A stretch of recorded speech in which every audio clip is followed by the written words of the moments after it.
ഈശോയിൽ എൻ്റെ ഏറ്റവും പ്രിയപ്പെട്ട സൗരങ്ങളെ, നമ്മളോട് എത്രയോ ആൾക്കാർ ഇങ്ങനെ പ്രാർത്ഥനാ സഹായം ചോദിക്കുന്നില്ലേ? നമ്മളിവിടെയൊക്കെ പറഞ്ഞിട്ടില്ല എനിക്ക് വേണ്ടി ഒന്ന് പ്രാർത്ഥിക്കണം. ചിലപ്പോൾ നമ്മളൊരു ധ്യാനത്തിന് പോകുമ്പോഴായിരിക്കും, ഇല്ലെങ്കിൽ ഒരു തീർത്ഥാടന കേന്ദ്രങ്ങളിലൊക്കെ പോകുന്ന സമയത്ത് നമ്മളോട് ചിലപ്പോൾ ആൾക്കാർ പറയും നമുക്ക് വേണ്ടി ഒന്ന് പ്രാർത്ഥിക്കണം.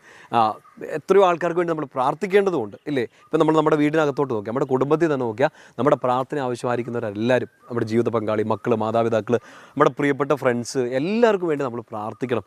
നിങ്ങൾ അച്ഛന് വേണ്ടിയൊക്കെ പ്രാർത്ഥിക്കാറുണ്ടോ? അച്ഛൻ നിങ്ങൾക്ക് വേണ്ടി എന്തോരം പ്രാർത്ഥിക്കുന്നു. നിങ്ങളെ പരസ്പരം കണ്ടില്ലേലും നമ്മൾ പ്രാർത്ഥിക്കുന്നില്ലേ? എത്രയോ ആൾക്കാർക്ക് വേണ്ടി നമ്മൾ പ്രാർത്ഥിക്കുന്നു. അച്ഛൻ ഇന്ന് പറഞ്ഞു തരാൻ പോകുന്നത് നിങ്ങൾക്ക് അറിയാവുന്ന ഒരു സങ്കീർത്തനത്തിലെ ഒരു കുഞ്ഞു വചനമാണ്. അതായത് പ്രത്യേകിച്ച് നിങ്ങളുടെ പ്രിയപ്പെട്ടവർക്ക് വേണ്ടി ഒരു പ്രാർത്ഥന ചൊല്ലണമെങ്കിൽ പെട്ടെന്ന് എടുത്ത് പ്രാർത്ഥിക്കാൻ പറ്റുന്ന നല്ലൊരു സങ്കീർത്തനമാണ് 89-ാമത്തെ സങ്കീർത്തനം, സാം 89. 90-ാം സങ്കീർത്തനം 90-ന്റെ 17 പണ്ട് പറഞ്ഞതെന്ന് ഓർക്കുന്നുണ്ടോ? 91-ാം സങ്കീർത്തനത്തെക്കുറിച്ചൊക്കെ 2-3 തവണ നമ്മൾ പല സിറ്റുവേഷനിൽ വചനം പറഞ്ഞതെന്നൊക്കെ ഓർക്കുന്നുണ്ടാവും. ഈ സങ്കീർത്തനമൊക്കെ നിങ്ങൾക്ക് ചിലപ്പോൾ കാണാതെ അറിയാവുന്നതായിരിക്കും. ഈ 89, സാം 89, 89-ാമത്തെ സങ്കീർത്തനം ഒന്ന് എടുക്കണം. അത് ദാവീദിന് വേണ്ടി പ്രാർത്ഥിക്കുന്നതാണ്.